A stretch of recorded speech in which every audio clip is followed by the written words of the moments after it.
فاستینگ فقط اسمش قشنگه و به درد آدمای تنبل یا پرمشغله میخوره. مقالات متعددی منتشر شده که فاستینگ به شدت میتونه توده عضلانی بدن رو کاهش بده. مثلا یک نمونهش، توده عضلانی بسیار برای ما حیاتیه.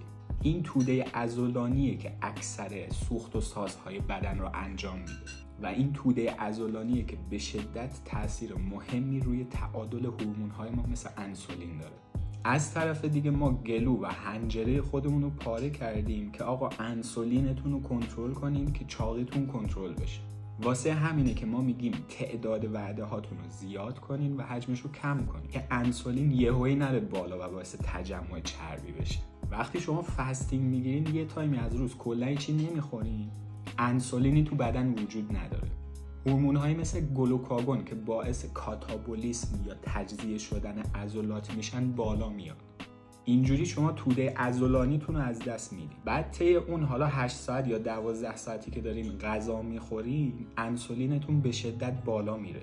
انسولین که به شدت بالا میره، فرایند ذخیره چربی رو خیلی افزایش میده.